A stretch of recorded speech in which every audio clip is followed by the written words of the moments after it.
Welcome back. The gap at the top is virtually nothing as we speak. Trulli and Lapierre locked together. There was a 53-second gap as they came into the pits, and momentarily Toyota took the lead of this 24-hour race with just over 19 hours remaining. Remarkable. And here's the battle, Stewie.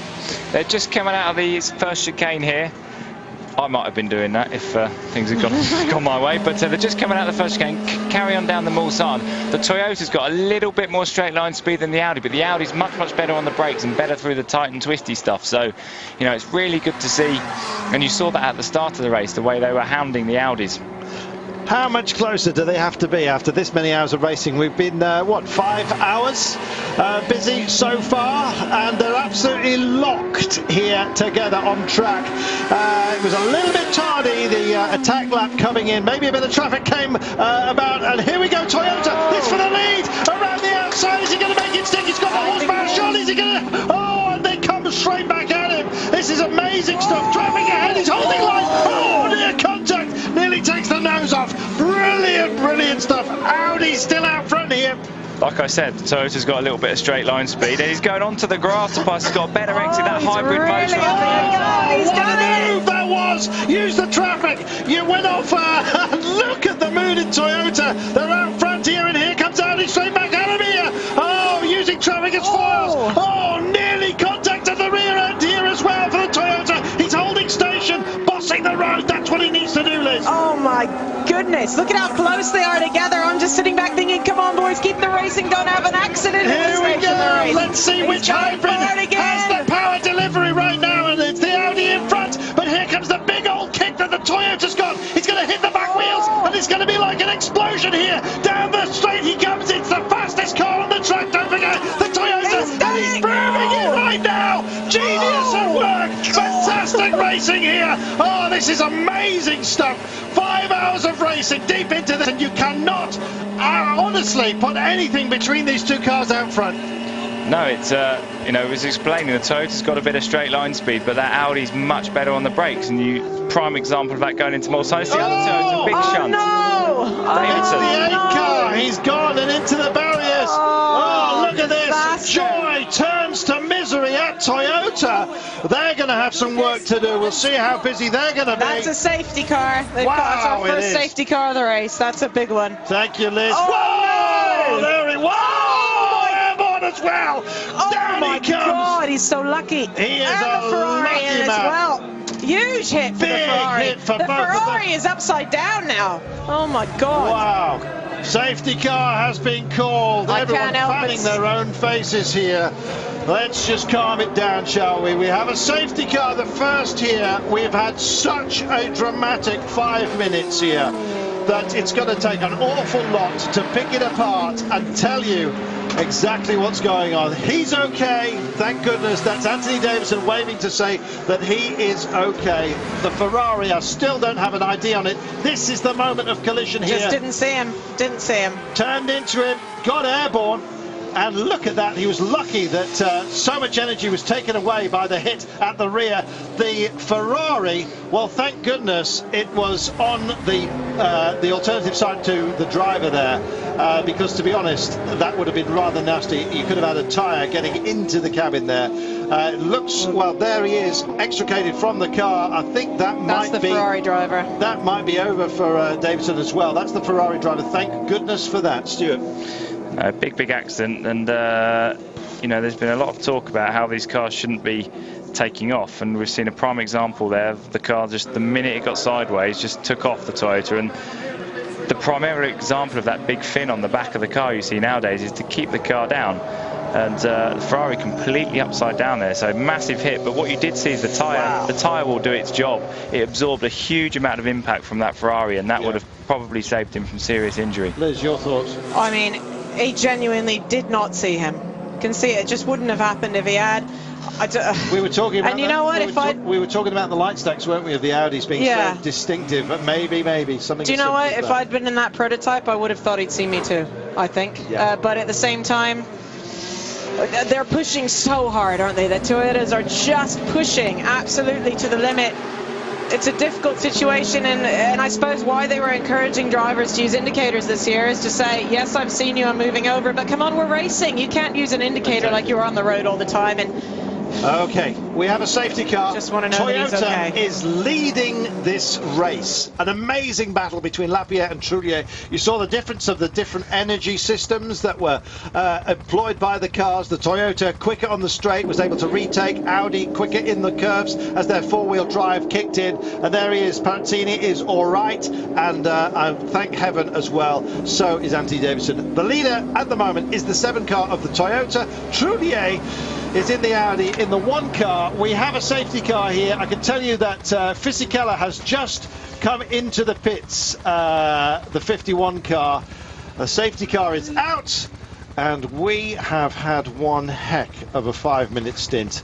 Mark Cole is about to rejoin us, and believe me, he takes over the helm after what has been a shocking few minutes here. Yes, time for us to gather ourselves, time for the engineers to do some work. Thankfully everyone is okay, and I think that's the main point here, Liz. well, they haven't. Have they gotten Anthony Davidson out of the car yet? I don't think they Well, he have. was waving to say yeah, that he was okay. holding his hand up, but we haven't actually seen him be removed from the car yet. Just an incredible, horrible crash, really. And like you said, Stuart, it's done an amazing job. Somebody, Stuart's just taking his headset off. An amazing job for that they managed to hit the tyre barrier. I mean, the tyre barriers are there to do that, and thank goodness they hit those and not Armco, I can confidently say. Absolutely. Mark Cole just getting himself back into position. I'll be bidding you a fond farewell in just a few moments' time. Mark, an absolutely dramatic sequence of events here.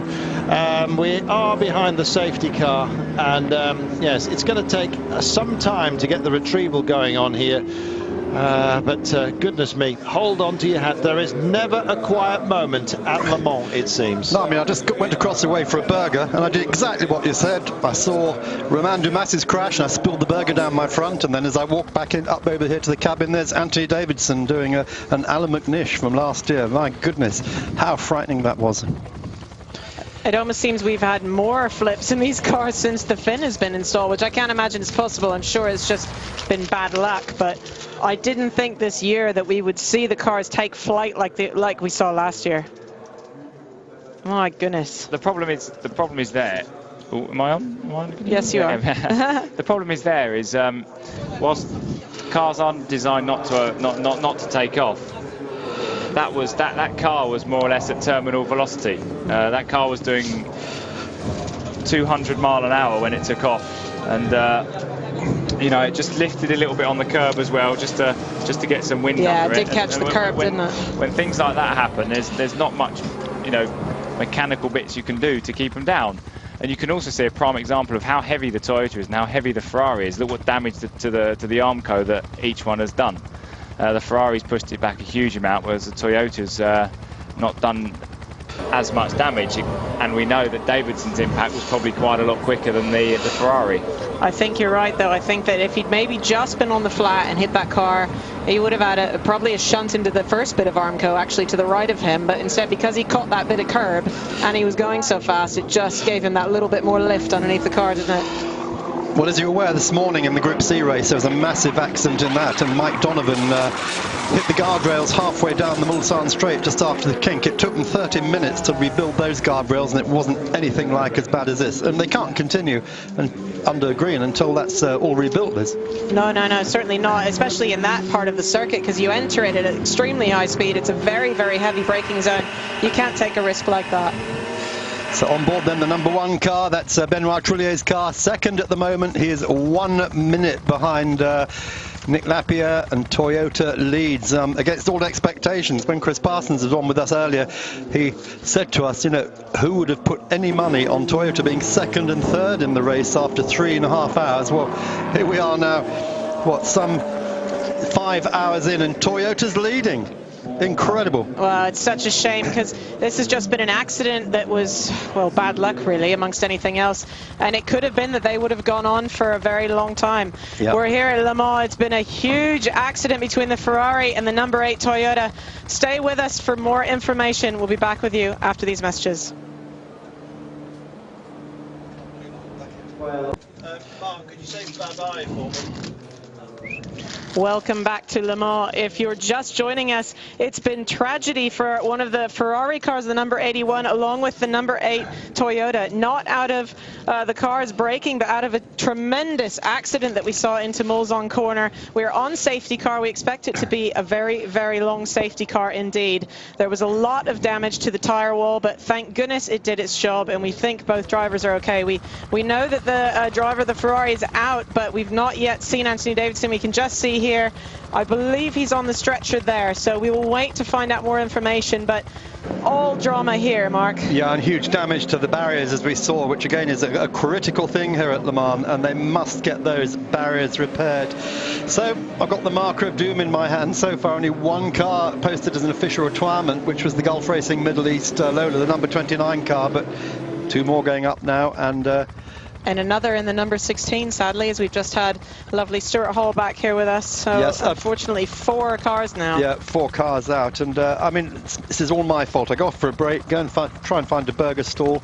And what happens? I'm standing in front of the big screen, munching the chips, looking up. Romain Dumas goes off. And no sooner do I come back across the track than this happens. Jeremy, it's another frightening chapter in the Le Mans history.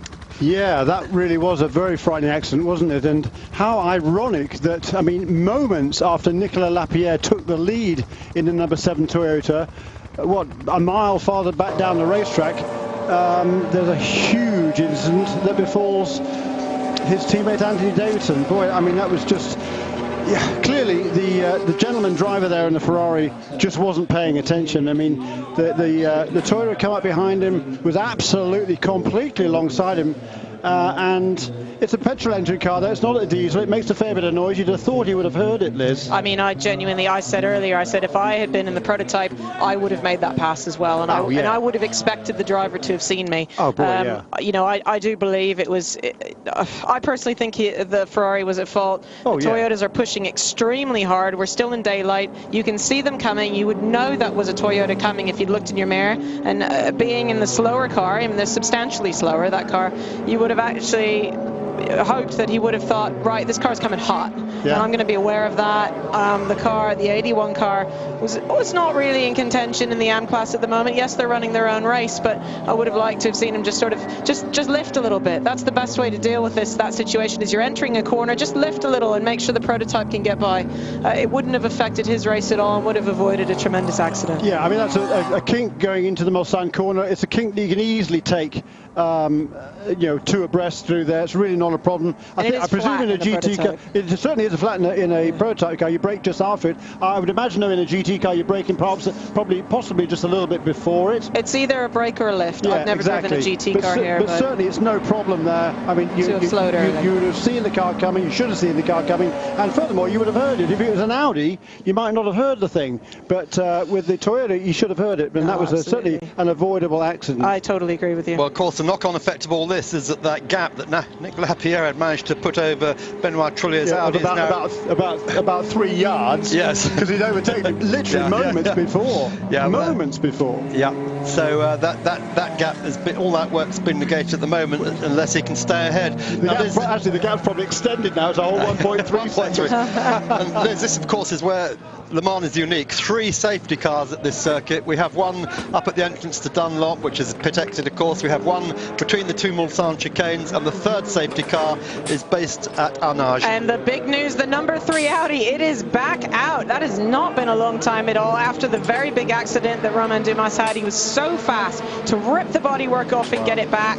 And there it is. As we said, Audi has repaired that car in phenomenal time, and he's going out in safety car. Now, this could be good for him, or it could be bad in some ways. He may lose another lap if he catches safety car at the wrong place. That is part of the problem with 3 safety cars at Le Mans. They're releasing them. That's something, that's good news. That's very good news. He's not gotten stuck. But having lost, 4 or 5, amazing, he only lost 5 or 6 laps. But even so, whether you fall behind one pace car or another when he's that far back really doesn't make a factor. But the fact that the safety car is out means he loses a lot less time than he would have otherwise. And what's lucky is the safety cars are just coming out, so they're still collecting the crocodiles, which is probably the best possible because they have just released him. That's so they give him a chance to catch up. I think Audi's got a secret caster on the bottom of that chassis just in case this happens. Amazing. Because that's a replay of what was it, 15-20 minutes ago, when Dumas was limping that car back to the pits. And that was a very strange sort of accident, wasn't it? Well, we've had a few people on Twitter actually say, rightly so, and we don't know the answer to this yet, that perhaps he slipped on some oil coming out of the Porsche, because the Porsche then subsequently crashed.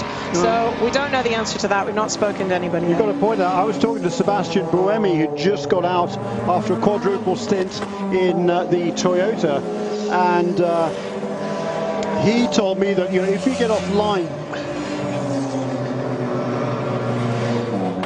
I think they were saying there from the race control they're trying to get some footage. I thought that's what they said, but I'm not sure of what. It's very hard to hear from in the box, I'm afraid. But Buemi was saying if you get offline through the chicanes there, it really is very, very It's all marbles, isn't it? It is. Yeah. And particularly now, I mean, a lot of drivers have been saying it's really grippy. The track is in great shape, and particularly, you know, since they repaved it since last year, there's a lot of grip through there. But as soon as you get offline, there isn't a lot of grip.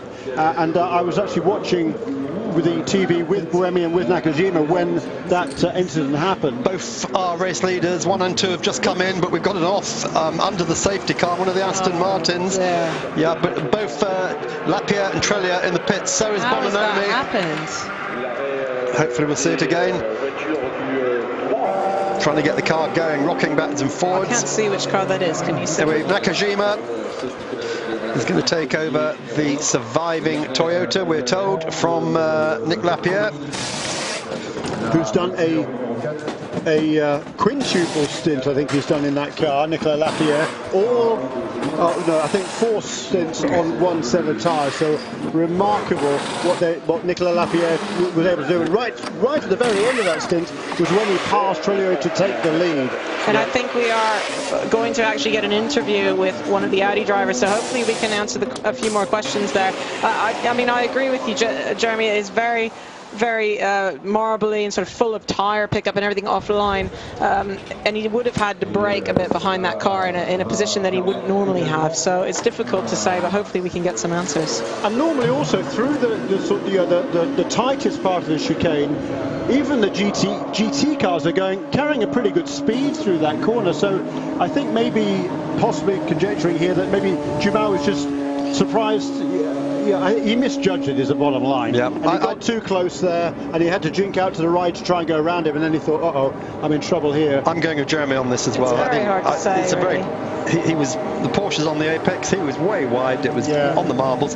Incidentally, Marc Gené has taken over that number 3 Audi. It's in 24th place, it's rejoined, so it's lost a bundle of laps, of course, but they're still running. That's the phenomenal important to thing. get them back. They're still on the first page even. Yeah, That's incredible. that's something else, isn't it? So, as we know, it's Nakajima going out when they are released to join one of the 3 safety car trains going around the circuit. 13.5 kilometres. You cannot have just 1 safety car or even 2 like they have at Spa. They always have 3 here at Le Mans. It's just too big a track, really. They couldn't possibly catch everyone and keep them organised safely with only just 2.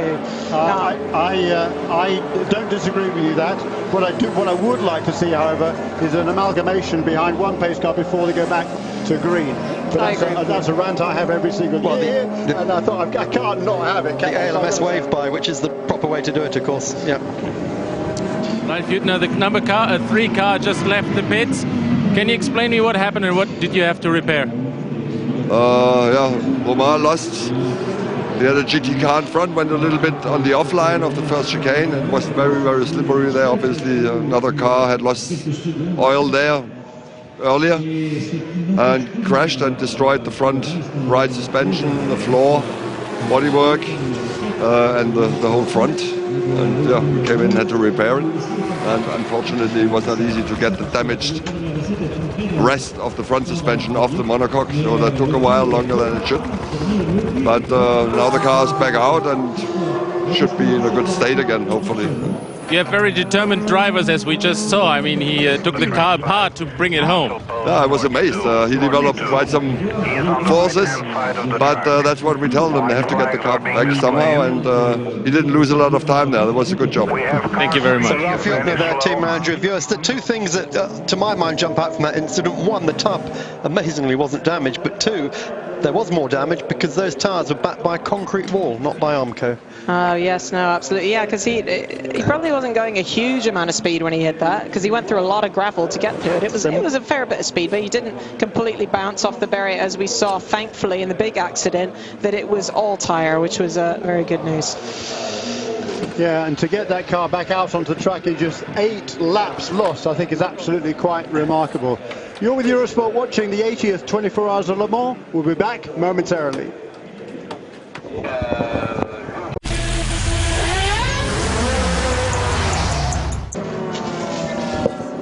Welcome back to Eurosport Live here at Le Mans. It is at the moment here 8:30 in the evening. We have still got 18.5 hours of racing left, but we are neutralised at the moment because of a massive accident. If you're just joining us, Anthony Davis went flying in the Toyota after colliding with a Ferrari, one of the 81 car. 81A, of course, Ferraris, the AM car, and they both piled into the one of the chicane walls head on. Huge accidents, and as far as we know at the moment, Anthony's fine. They have sent an ambulance out for him, but hopefully nothing worse than a checkover like Alan McNish and Mike Rockenfeller had to have last year. So Marcel Fassler has jumped Kinjay Nakajima during that last pit stop. They got out quicker, got in the chain to rejoin the track, and Dindo Capello in 3rd place at the moment. But still some interesting moves down in P2. We've got the Morgan Pescarolas of Oak Racing lying 1st and 2nd at the moment, and essentially the 35 car is the one that's powered by Nissan, which is a good thing because Darren Cox from Nissan Motorsport has just come to join us. And Darren, this must warm your heart. Well, indeed it does. It's good to see one of our cars at the top. There's lots of them. There's lots of Nissan engines there. We got at the start of the race we had 13 of the 20 LMP2 cars had Nissan power. So we were hoping and actually predicting that we would win the class. As is obvious, there's a long way to go, and we've got strength in depth here. So on board that 35 car at the moment, it's Hansen Heinemeier, who's the Dane who works in Chicago, of course, and New York and Chicago. He's a web creator, isn't he? Oh, and we got this is again, Liz. We're under. Excuse me, we're under safety cars, and people are still going off. Oh my goodness! We saw a minute ago. We saw a Ferrari off in the gravel, and now the number 31 car. I don't know if he was trying to catch a crocodile, but surely it's all been caught up by now, and it's just ridiculous to have faults under safety car. What does happen sometimes is once you're under safety car, that sort of adrenaline and your complete focus shuts off a little bit, and I've seen many drivers actually spin cars or have a lockup on the brakes, various things like that, because you're thinking about other things, talking to the team, sort of rejuvenating yourself, I guess, and you suddenly realize that you're still on a racetrack. Yeah, and this of course is one of the Lotus Racing, German Lotus Racing teams, run by Dr. Colin Collis and his son Romulus, and four Lotus branded cars in the race, Darren, and not one of them has a Nissan engine. You've missed out there. Well, we like our own branding on the car, and we also like to have our own technology. I'm not too sure how much of Lotus is in those stickers, but only the actual sticker, I'm told. Exactly. I think everyone's well aware it's a branding exercise in much the same way as Morgan have put their name on the Oak cars, and in the same way, of course, that we have all the Golf cars there. It's a marketing thing, isn't it? But from your point of view, this is a fantastic race for Nissan this year, especially with the Delta, which the crowd love. I've been on the other side. People say, wow, that Delta, how's it going? You know, they love it. Oh, it's incredible the reaction we've had from the fans here, and you know we tend to forget, those of us in the paddock and pits, that there's 240,000 people out there enjoying themselves, and you know we've tried to bring something to the race, not only in the Nissan Delta Wing, but also what we're doing around the circuit. And those of you that are visiting or you're here, there's lots of stuff going on, and it will get even crazier out there this evening. But as you say, you know we're very happy with how it's going. With having all those cars with Nissan engines in is great for us, and we're bringing our customers along here to enjoy the moment. Right, now we're just looking at shots of what's happened earlier while we're behind the safety car. Can you just fill us in what's happening with the Brundles? The car has tumbled down the order a bit. Yes, they were going very well. They were sticking to a very clear plan. They said they weren't the fastest over a lap. We saw that in qualifying, but certainly during the race they had a plan. You saw last year Crees Motorsport didn't start leading the class until hour 10, so they were very confident that they would move up the order. Unfortunately, had a slight issue with an alternator, which was fixed very, very quickly, but I think they lost a couple of laps, so they've got a bit of a fight back to get back to the front, hopefully. I mean, this is obviously that the car's leading P2 at the moment, the Oak Racing stroke Pescarola car is a bit of a Nissan engine, but your manufacturer of choice appears to be a Reka this year. That's the chassis that the Nissan really seems to work in so well. Well, what's interesting in LMP2, obviously it's a privateer category, and the privateers choose what they think is the best chassis and engine package, and then tries to find the best drivers. And obviously, as you say, the Oreca, very, very successful. Most of those Orecas have got Nissans in them, but also the two Zytecs have got Nissans in as well. So again, 13 out of 20 team owners can't be wrong, can they? Absolutely. Haruki Kurosawa, of course, on board one of those Zytec engined, Nissan Zytec engine Zytecs. Why don't you own the chassis as well? You're going to have the engines, have the chassis. But again, this is what we're happy about, is we've got our technology out there and people are choosing to buy it, and that's great. And what we then do, that's all very well, and we're very happy that people do that. Yeah. But of course, the fans out there want stories, so we've got a couple of great stories in LMP2 of the driver lineups. Yep, that's excellent. Tell us a little bit about the GT Academy boys. I know we've talked a lot about them, and they're both out still running, as far as I know, unless I've missed a trick. But I think some of the listeners would probably like to know how they've been so lucky to end up here at Le Mans in a prototype car, and what they can do to head down that path themselves. Well, Liz, actually, it's great to have you here, because, of course, you were involved in the first American GT Academy last year, and you got a great winner in Brian that came through. But we've got two of our winners, the first two European winners, Lucas Ordonez and Jordan Tresson. And if nobody's heard about this story, it's very, very simple, actually, which all great ideas are, of course, which is take a gamer and make him into a racing driver. Now, it's easy to say and easy to think of. Making it happen, obviously, is very, very difficult. And someone said to me the other day, it's obvious that you'd put a PlayStation gamer and make him into a racing driver, but the only way that you've done it is that you've proved it. Nissan and PlayStation have done it, which means it's obvious now. People would say, well, why wouldn't you? But I can assure you, at the beginning, 5 years ago when we started talking about this, everybody thought we were completely crazy, and I think we proved them wrong when we got Lucas on the podium last year at Le Mans with a great second place, the first time he'd been here, and only 6 months after driving a prototype. And he was very impressive. I remember watching the times last year, and of course now it's going global, isn't it? It's really taking off in a lot of other countries. And how can the people at home are sitting there saying, hey, I'm really fast on the PlayStation, how can I have a go? Well, there's actually a million of them at the moment competing to try and get through to the second stage of the competition. We've got competitions at the moment in the US, as we mentioned. We got a first competition, which is fantastic for us, to go to Russia. So we'll have a Russian winner this year. We've got the usual European program, but also Germany are doing their own standalone version. I guess because they haven't won so far, they thought they'd have their own version so they can guarantee a winner. So we're going to have 4 winners this year that we're going to take forward. We've already got 4 winners of the GT Academy, so it just keeps growing and growing. And it's great to see these guys coming through the ranks, not only here at Le Mans, but we've got a guy called Jan Mardenborough, for those guys that are watching us in the UK, who's 6 months ago, well, maybe 8 months ago now, had never been to a race circuit. And this year he's doing 2 championships. He's doing the Blancpain Endurance Championship and the British GT Championship in a GTR GT3 Nismo Nissan. I think most people out there would love to have a go at that, and it's very simple. Download the free GT Academy download on your PlayStation. You don't have to buy anything else if you own a PlayStation 3, and get driving. And you start at the beginning, as everybody does in motor racing, and you start driving slowly to make sure you clip your corners and get your braking right, and progressively the challenges get harder and harder until in the end we find 10 winners for each country. It varies, and then they go through to a physical challenge, doing driving in real Nissans. Well, I think we're going to have a whole host of people switch off Eurosport now and turn on their PlayStation and start you could playing. do both, can't you? Yeah, Darren, exactly. I'm not going to put you on the spot, but Nissan Motor Company in Japan, I mean, they obviously view all this with great interest, because you're promoting the brand globally this way, and you're responsible for UK and Europe, I guess. So I'm responsible for Europe, yeah. Yeah, for Europe. Now, back in the 89-90, I was motorsport press officer for Nissan when they ran the Group C program. And to be frank, in those days it was a struggle. The Japanese would want you to say something different to what actually happened. And Nissan would come in with a hole in the block. They'd say, oh, electrical problem. It wasn't just Nissan, it was Toyota as well, it was Mazda. That, we noticed this change completely. you haven't had so many problems, of course, but Toyota, they put a hole in the block on Thursday night. They immediately said, we've got a hole in the block, you know, there's been a problem. That has been a big change, hasn't it?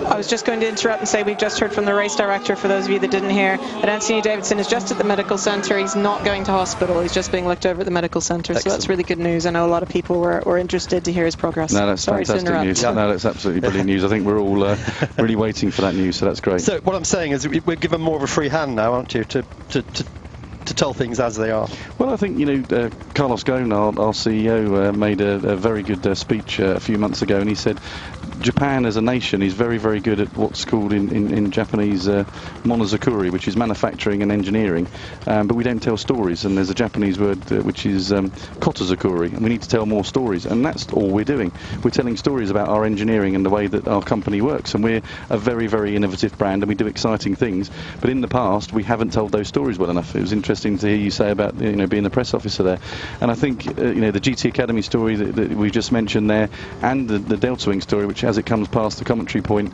still looks as if it shouldn't go around corners, but I have seen it going around corners out there. Yeah. Is just us telling stories in an interesting way about our technology. Yeah, and I mean that's what it's all about. At the end of the day, you want to sell cars to customers, and so customers need to know that they're being told the truth about everything, which you do, which is excellent. So we've had a couple of questions about the Delta. A lot of people think it's one of your V8s from Super GT. Of course, we're having to tell them on air. No, it's not. It's actually, the end block is based on your humble Nissan Cube. That's the second time you said that. It's the Duke. The Nissan Duke. I'm just testing you. You said you're trying to forget about the Cube. So.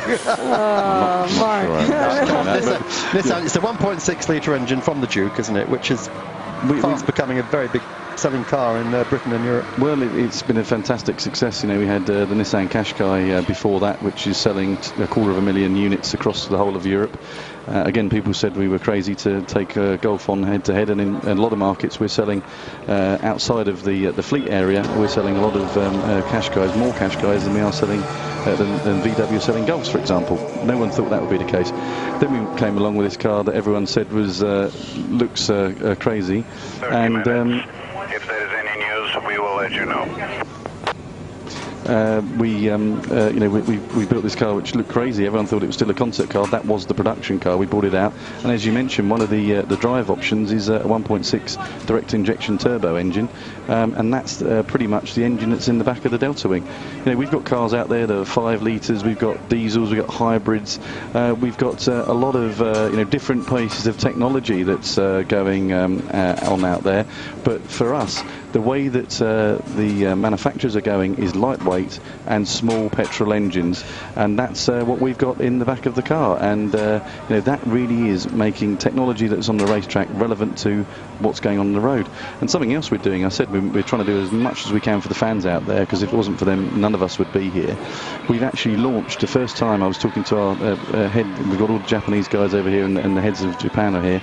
It's the first time ever that we've launched a car at a race meeting. We've done that in the village for the fans with the Nissan Duke Nismo. It's a worldwide first. That car is on the stand. It's not at the Geneva Motor Show. It's not at the Tokyo Motor Show behind the barrier. It's on the stand. You can go up and touch it next to all the other Nismo products. I think that says it all about what you think about Le Mans. And can we just say thank you also to Lindsay Moore, your press officer. She's done a fantastic job this weekend, as always, and made all the drivers accessible. We're getting plenty of information, so thank you to Lindsay and to you, Darren. Well, that's what it's all about, is making the sport accessible to more people, to the fans. Good. Brilliant. Well, thank you very much, and we look forward to seeing how the result comes out for you. I just hope the Delta Wing keeps going round. We do. Everybody hopes for that, so fingers crossed. And I think we're going to switch to Eurosport 2. At home, you may need to switch channels from 1 to 2 or 2 to 1, because we're just going to switch channels. Other sports are coming on, whichever channel you're watching at the moment.